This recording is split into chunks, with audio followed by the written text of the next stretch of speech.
정년퇴직 날이었다. 회사 로비에서 꽃다발을 받았다. 부장님, 그동안 고생 많으셨습니다. 박수 소리가 들렸다. 나는 웃었다. 30년을 다닌 회사였다. 새벽 출근, 야근 접대, 지방 발령. 내 청춘은 전부 이 건물 안에 있었다. 그런데 이상했다. 문을 나서는 순간 심장이 텅 빈 느낌이 들었다. 나는 이제 어디로 출근하지? 집에 돌아왔다. 아내는 평소와 다름없었다. 왔어요? 응. 꽃다발을 식탁에 올려놨다. 아내는 힐끗 보더니 말했다. 수고했어요. 그 말이 전부였다. 나는 은근히 기대했다. 고생했다고 안아주거나 오늘은 특별히 외식이라도 하자거나. 하지만 밥상은 평소와 똑같았다. 된장찌개, 고등어구이, 그리고 조용함. 퇴직금은? 아내가 먼저 물었다. 나는 조금 놀랐다. 오늘 들어왔어. 얼마? 나는 액수를 말했다. 아내는 계산기를 두드렸다. 대출 갚고 나면 남는 게 별로 없네. 그 순간 왠지 모를 서늘함이 스쳤다. 며칠이 지났다. 아침에 눈을 떴다. 갈 곳이 없었다. 아내는 출근 준비를 하고 있었다. 나가? 응. 문화센터. 그녀는 3년 전부터 요가 강사를 하고 있었다. 나는 그게 썩 마음에 들지 않았다. 그 나이에 뭘 또 일을 해. 그때 내가 했던 말이다. 지금 생각하면 그 말이 부메랑이었는지도 모른다. 점심 무렵 통장을 다시 들여다봤다. 이게 내 30년 값인가. 문득 두려움이 밀려왔다. 나는 평생 회사 부장이었다. 그런데 이제 나는 그냥 63세 남자였다. 그날 밤 아내가 말했다. 여보. 응? 나 할 말 있어. 목소리가 이상하게 단단했다. 나는 TV를 끄고 돌아봤다. 아내는 한참을 망설이다가 말했다. 우리 각자 살자. 심장이 멎는 줄 알았다. 뭐? 이제 당신 회사도 없고 나도 더는 당신 뒷바라지 안 해도 되잖아. 머리가 하얘졌다. 뭐라는 거야? 나 30년 동안 당신 그림자였어. 그 말이 가슴을 정면으로 때렸다. 당신은 늘 회사가 먼저였어. 그건 가족 먹여 살리려고. 아니, 아내가 끊었다. 당신은 회사가 좋았어. 말문이 막혔다. 부정하고 싶었지만 어딘가 찔렸다. 난 이제 나로 살 거야. 그녀는 조용히 말했다. 당신도 당신 인생 살아. 그날 밤 나는 거실에서 혼자 잤다. 천장이 낯설었다. 나는 정말 가장이었을까? 아니면 회사에 소속된 인간이었을까? 다음 날 아내는 집을 나갔다. 짐을 다 싸간 건 아니었다. 잠깐 떨어져 지내자. 그 말만 남기고 혼자 남은 집. 냉장고는 비어 있었고 TV는 시끄러웠고 전화는 울리지 않았다. 나는 처음으로 깨달았다. 퇴직은 직장에서 끝나는 게 아니라 관계에서도 시작된다는 걸. 며칠 후 은행에서 전화가 왔다. 고객님, 투자 상품 제안이 있어서. 나는 전화를 끊었다. 그 순간 묘한 분노가 치밀었다. 나는 아직 끝난 사람이 아니다. 그런데 왜 모든 게 나를 끝난 사람 취급하지? 그날 밤 혼자 소주를 마셨다. 그리고 처음으로 울었다. 회사가 그리워서가 아니었다. 아내의 말 때문이었다.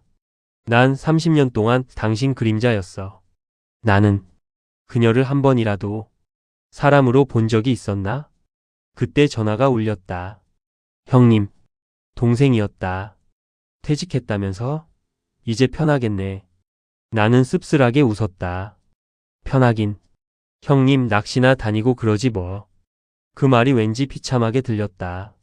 나는 아직 낚시나 다니는 노인이 되고 싶지 않았다. 그날 밤 나는 결심했다. 아내가 떠난 이유를 증명하듯 무너지진 않겠다고. 나는 아직 쓸모있는 인간이라는 걸 보여주겠다고. 누구에게? 아내에게. 그리고 나 자신에게. 아내가 나간 지 일주일째였다. 집은 이상하게 조용했다. 아니, 조용한 게 아니라 비어 있었다. 예전엔 몰랐다. 세탁기 돌아가는 소리, 설거지 물소리, 아내가 전화로 웃는 소리. 그게 집의 숨소리였다는 걸. 지금은 냉장고 모터 소리만 웅웅거렸다. 아침 7시. 나는 습관처럼 일어났다. 면도를 하고 셔츠를 꺼내 입었다. 그리고 멈췄다.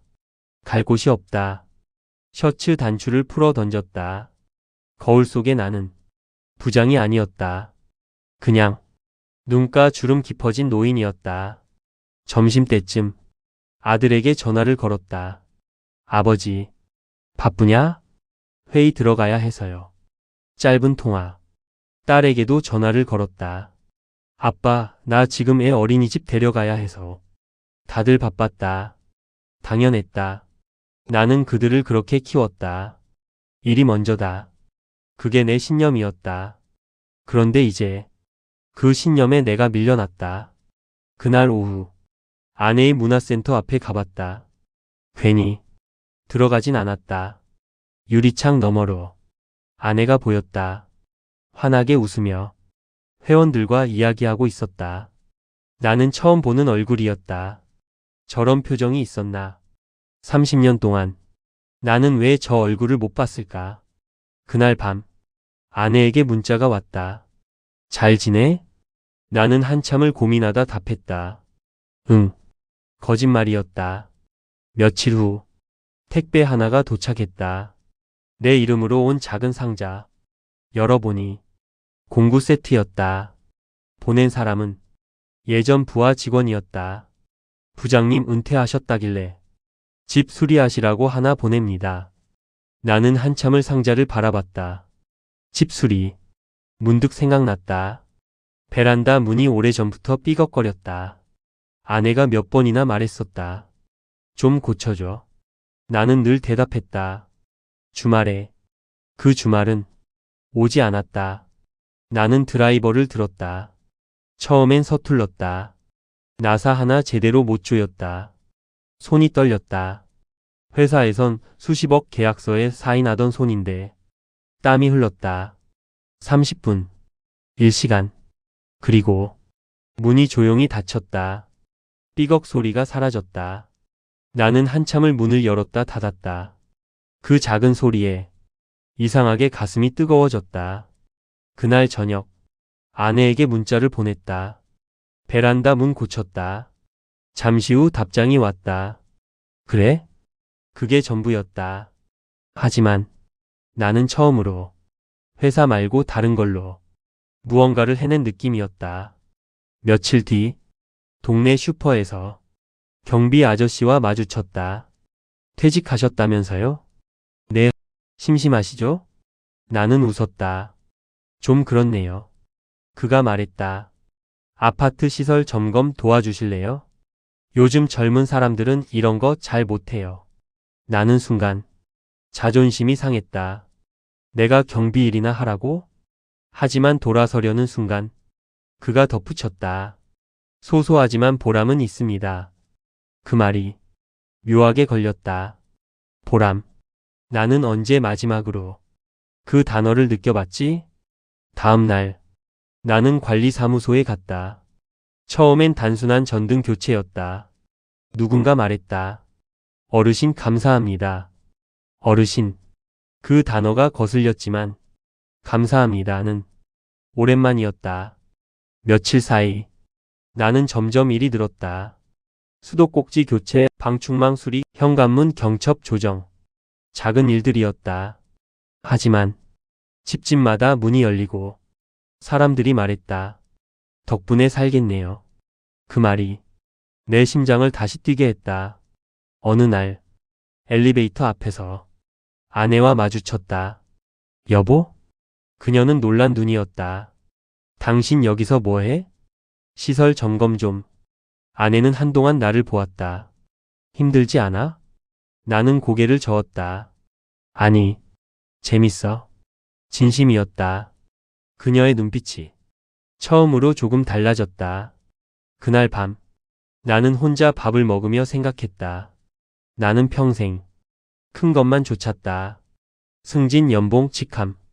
그런데 작은 나사 하나 조이는 게 이렇게 뿌듯할 줄은 몰랐다. 일주일 후 관리소장이 말했다. 어르신 정식으로 하시겠어요? 월급은 많지 않았다. 하지만 나는 망설이지 않았다. 하겠습니다. 그 순간 이상하게도 패배감이 아니라 다시 시작하는 기분이 들었다. 그날 밤 아내에게 전화했다. 나 일 시작했다. 무슨 일? 아파트 시설 관리. 잠시 침묵. 나는 긴장했다. 비웃을까봐. 하지만 그녀는 조용히 말했다. 잘했네. 그 말 한마디에 목이 메었다. 전화를 끊고 나는 거울을 봤다. 부장은 아니었다. 하지만 무너진 사람도 아니었다. 나는 이제 누군가의 전등을 밝히는 사람이다.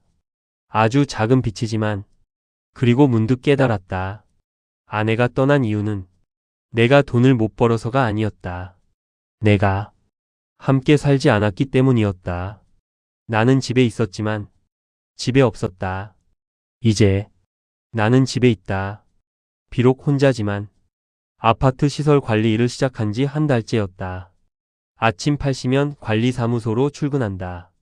작업복을 입고 공구 가방을 들고 단지를 한 바퀴 돈다. 처음엔 자존심이 걸렸다. 하지만 요즘은 다르다. 누군가 나를 기다린다. 기사님, 싱크대 물이세요. 기사님, 문이 안 닫혀요. 기사님, 2호층이 이상하게 마음을 붙잡는다. 어느 날 오후였다. 관리사무소로 전화 한 통이 걸려왔다. 백이동 1503호인데요. 천장에서 물이 떨어져요. 나는 공구를 챙겨 올라갔다. 문을 열어준 사람은 70대 중반쯤 되어 보이는 할머니였다. 집 안은 조용했다. 사진 액자 하나가 눈에 들어왔다. 영정사진. 혼자 사세요? 내가 물었다. 할머니는 고개를 끄덕였다. 작년에 먼저 갔어. 그 말이 묘하게 가슴에 걸렸다. 천장을 점검하며 나는 물었다. 아드님은? 미국. 짧은 대답. 물은 금방 잡혔다. 간단한 배관 문제였다. 작업을 마치고 내려오려는데 할머니가 말했다. 기사님. 네, 고맘이네. 나는 웃으며 말했다. 당연한 거죠. 그런데 할머니가 덧붙였다. 남편도 이런 건 잘했어. 나는 멈췄다. 근데 집에 없었지. 그 말이 망치처럼 떨어졌다. 회사 사람이었거든. 나는 아무 말도 하지 못했다. 돈은 잘 벌어왔어. 근데 대화는 없었지. 숨이 막혔다. 그 말이 남의 이야기 같지 않았다. 나중에 아프고 나니까 그제야 집에 있었어. 할머니는 웃었다. 근데 그땐 이미 늦었지. 나는 고개를 숙였다. 배관보다 내 속이 더 터진 기분이었다. 그날 밤 아내에게 전화를 걸었다. 여보. 응. 나는 한참 말을 고르다 말했다. 당신 나랑 살면서 외로웠어? 전화기 너머로 숨소리만 들렸다. 그리고 조용한 목소리. 응. 짧았다.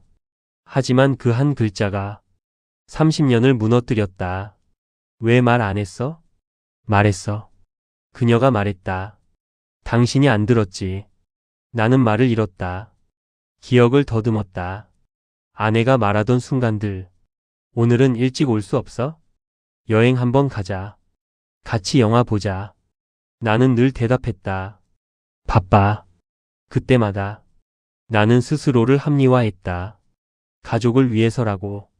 나 당신 존경했어. 아내가 말했다. 성실했고 책임감 있었고. 나는 숨을 삼켰다. 근데 그녀의 목소리가 조금 떨렸다. 사랑받는 느낌은 아니었어. 그 말이 가슴 깊이 꽂혔다. 전화를 끊고 나는 한참을 앉아 있었다. 나는 평생 사랑을 책임으로 착각했다. 돈 벌어다 주는 게 사랑이고 큰 소리 안 치는 게 사랑이고 바람 안 피우는 게 사랑이라고 믿었다. 그런데 그게 전부는 아니었다. 다음 날 일을 하다가 손을 다쳤다. 피가 조금 났다. 예전 같으면 회사 후배들이 달려왔을 일이다. 지금은 내가 혼자 소독했다. 그 순간 묘한 깨달음이 왔다. 나는 평생 도움을 받는 법을 배우지 않았다. 항상 주는 쪽이었다고 믿었지만 사실은 관계에서 도망친 쪽이었는지도 모른다. 그날 저녁 아내에게 메시지를 보냈다. 미안하다. 답장이 바로 오지 않았다. 한참 뒤 짧은 답장이 왔다. 알았어. 그게 다였다. 용서도 감동도 없었다. 그저 담담한 두 글자. 며칠 뒤 예상치 못한 전화가 걸려왔다. 발신자는 예전 회사 대표였다. 김 부장. 나는 순간 굳었다. 요즘 뭐 하고 있어? 그냥 지냅니다. 회사에 문제가 좀 생겼어. 나는 조용히 들었다. 프로젝트 하나가 꼬였는데 내가 맡았던 거래처야. 심장이 뛰기 시작했다. 잠깐 자문 좀 해줄 수 있겠나? 그 순간 두 감정이 동시에 올라왔다. 다시 인정받고 싶은 욕망. 그리고 다시 예전으로 돌아갈지 모른다는 두려움. 보수는 충분히 챙겨주겠네. 대표가 말했다. 돈, 명함, 직함. 내가 평생 붙잡았던 것들. 나는 잠시 눈을 감았다. 그리고 물었다. 기간은 얼마나 됩니까? 최소 6개월. 6개월이면 다시 예전처럼 바빠질 것이다. 아내와의 대화는 또 줄어들고 나는 또 회사 사람이 될 것이다. 나는 천천히 말했다. 죄송합니다.